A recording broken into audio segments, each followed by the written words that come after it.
Pessoal, tá escutando um toque-toque aí na suspensão?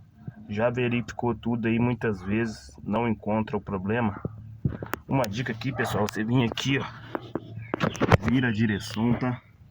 Dá uma olhadinha nessa bucha aqui da barra e vê se ela tá bem encostada aqui na face da barra estabilizadora. Como vocês podem ver, ela tá bem encostadinha, né? Então vocês passam pra cá, pessoal, sigam a barra com o carro apoiado no chão, porque se você levantar o carro, essa folga vai desaparecer, tá?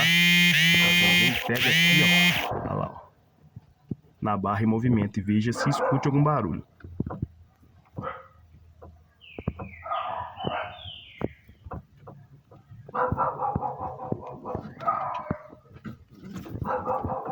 Tá vendo? Bieleta, tá, pessoal? Você escutar um barulho aqui, ó, olha lá, ó. Bieleta tá estourada, tá? Então você pode pedir alguém também pra balançar o carro lá, ó, e você fica com a mão aqui, ó.